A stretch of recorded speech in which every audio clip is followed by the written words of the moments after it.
Halo, kembali lagi bersama gua Tridalu. Di video kali ini gua mau sharing gimana gua modding keyboard gua.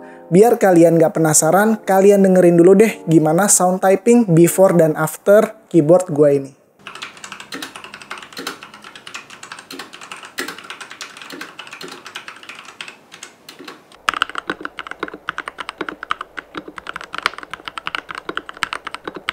Gimana suaranya? Gurih kan? Tok apa enggak? Nah, by the way, keyboard gue ini adalah Vortex Series VX7 dengan layout TKL. Keyboard ini pernah gue ulas juga di video sebelumnya, lumayan agak lama sih. Softwarenya juga udah gue pernah ulas. Nanti kedua video tersebut kalian bisa lihat di atas sebelah kiri sini.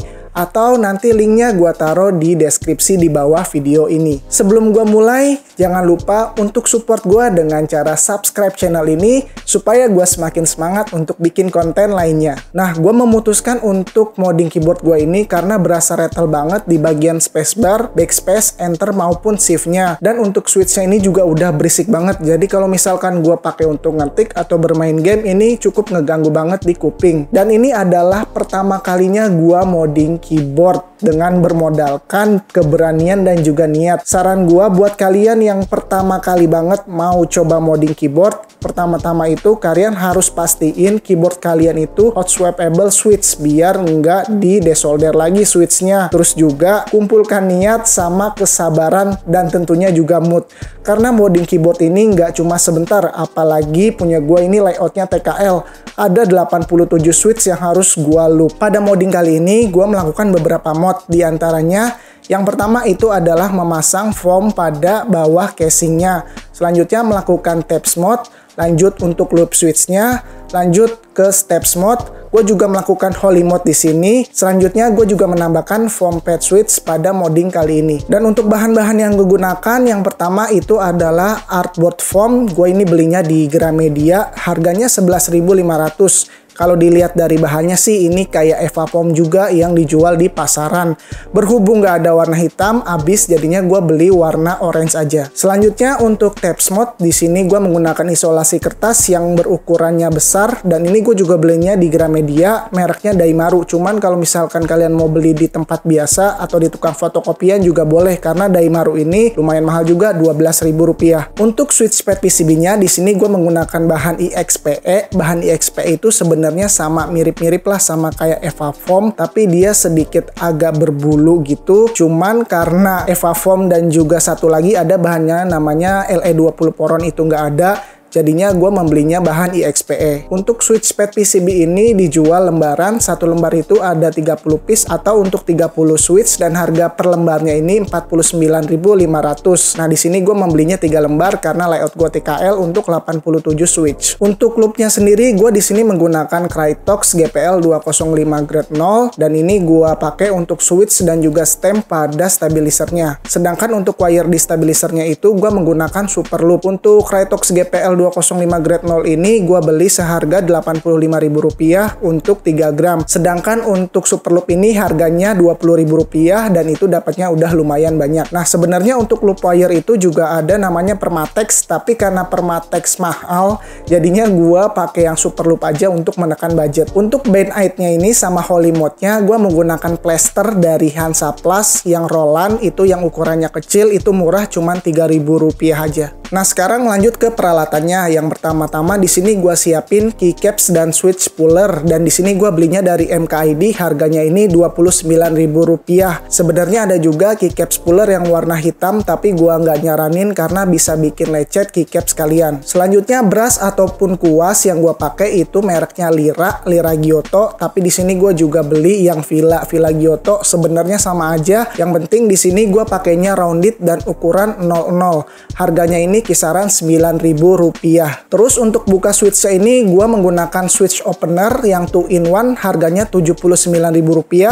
Sebenarnya bisa sih buka switch secara manual, tapi kayaknya resiko dan juga terlalu makan waktu. Jadinya di sini gue membeli aja switch opener. Terus di sini gue juga memakai tweezer atau pinset yang ujungnya bengkok gitu. Ini harganya murah, kalau nggak salah cuma Rp9.000 aja. Dan ini gue gunain untuk bantuin pegang sistem dari switchnya ataupun ataupun juga pegang spring dari si switchnya. By the way, di sini gue memakai keycaps yang murah meriah, yang budget, harganya Rp170.000 kalau nggak salah. Udah dapat full size dan juga udah two tone, 2 warna. Nanti kalian bisa lihat linknya, nanti gue taruh di deskripsi di bawah video ini. Jadi total biaya yang gue habiskan untuk mod keyboard ini kurang lebih Rp307.000, 300 ribuan lah.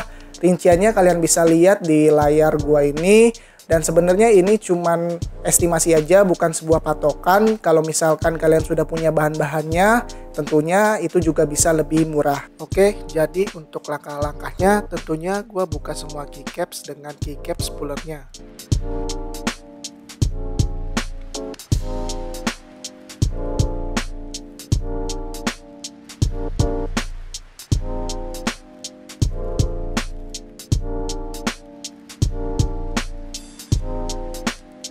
Lalu gua buka semua switchnya menggunakan switch spoolernya.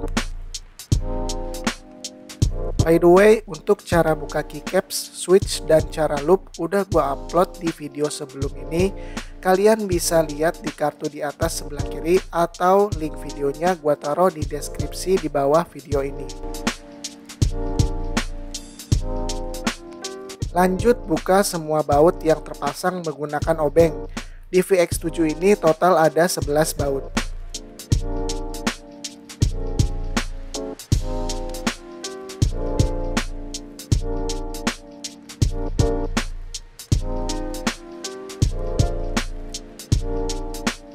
Lepaskan top housing case. Jangan lupa lepaskan juga konektor kabel dari PCB-nya.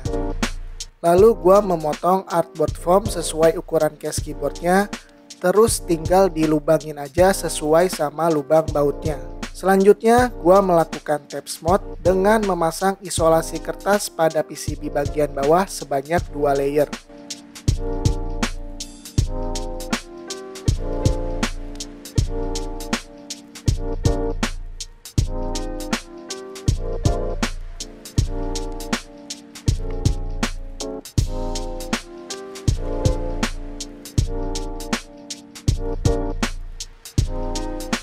Selanjutnya gua memasang switch pads PCB foam. Selanjutnya gua melakukan loop switch ke semua switch yang totalnya ada 87 switch. Dan ini emang benar-benar butuh kesabaran, mood, dan konsistensi. Karena kalau berbeda takaran loopnya aja bisa bikin suara switchnya itu berbeda. Gua aja membutuhkan waktu 2 hari untuk loop semua switchnya. Ya itu karena kesibukan gue juga yang disambil sama kerja. Untuk cara loopnya juga udah gue upload di video sebelum ini. Kalian bisa lihat di kartu di atas sebelah kiri atau link videonya gue taruh di deskripsi di bawah video ini. Setelah itu gue move ke bagian stabilizernya. Di sini cara copot stabilizernya gue menggunakan bantuan tweezer atau pinset. Di bagian stabilizernya itu ada centilan atau kuncinya. Itu tinggal ditekan sambil ditarik ke atas. Kalau misalkan agak susah, kalian bisa gunakan bantuan tangan kalian yang satunya untuk melepasnya.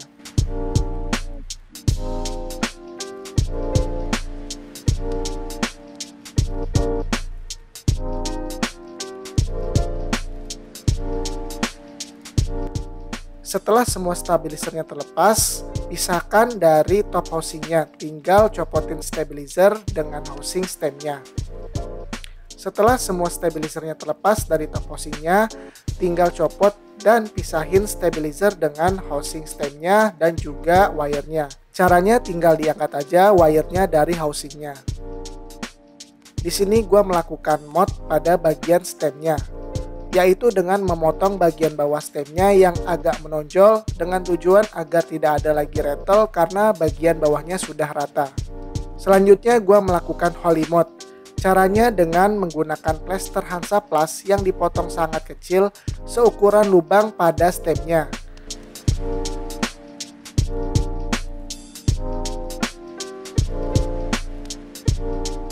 Nah, kalau cara gua, masukkan potongan plester tadi dari lubang stem yang ada 2 lubang. Dengan bantuan tweezer, dorong terus sampai tembus ke bagian lubang sebelahnya.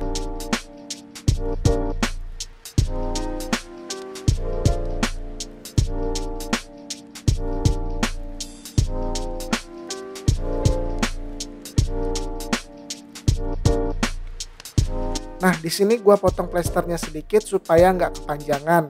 Terus sisa lebihannya ini gua lipat atau gua masukin ke lubang satunya yang di bawahnya.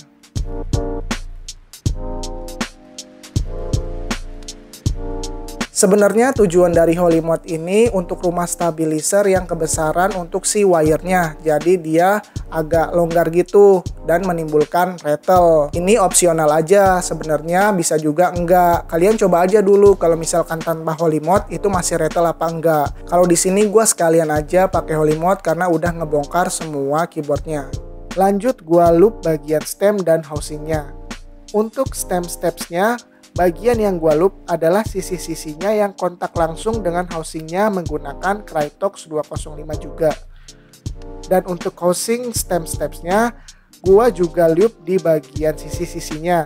Untuk banyak loopnya juga jangan terlalu banyak dan jangan juga kedikitan, sama aja kayak pas ngeloop switch. Move ke bagian wire-nya. Sebelumnya gua bersihin dari sisa-sisa loop yang masih tersisa dari bawaannya. Wire-nya ini gua kasih super loop dan agak banyak ya takarannya di kedua bagian kakinya. Untuk bagian stem yang ada dua lubang itu menghadap ke tempat masukin si wire-nya. Jangan sampai kebalik ya. Pastiin wire-nya itu udah masuk dan nyangkut ke stemnya.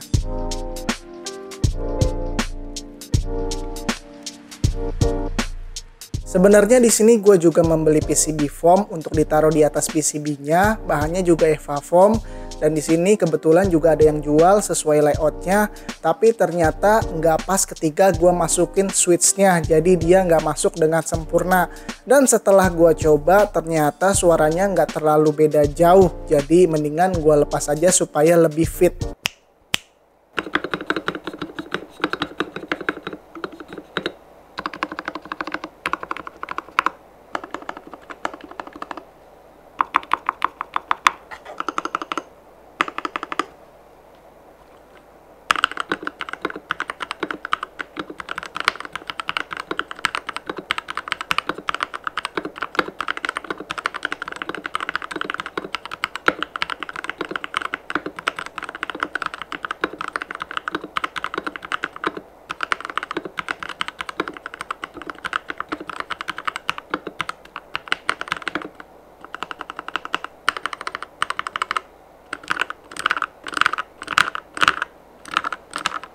Nah, itu dia hasil suaranya. Menurut kalian apakah sudah tok apa belum? Tapi menurut gua di sini overall gua sangat puas dengan mod yang gua lakukan, apalagi ini first time gua melakukan modding keyboard. Walaupun text time yang cukup lama, butuh kesabaran, butuh mood, dan ini ternyata terbayar dengan suara yang merdu sekali. Jadi saran gua kalau misalkan kalian nggak mood atau kalian nggak sabaran, mendingan tunggu mood dulu. Karena kalau misalkan kalian lagi loop switch itu nggak mood, itu bisa aja nanti loopnya itu berbeda, gak konsisten, dan hasilnya itu juga berbeda, suaranya jadi berbeda. Dan ini gue sempet alamin juga, makanya beberapa switch gue loop ulang karena kekurangan loopnya, jadinya suaranya berbeda. Oke, sekian dulu video kali ini. Kalau misalkan kalian suka video ini, jangan lupa kasih jempol likes-nya, support gue juga dengan subscribe channel ini supaya gue semakin semangat untuk bikin konten lainnya.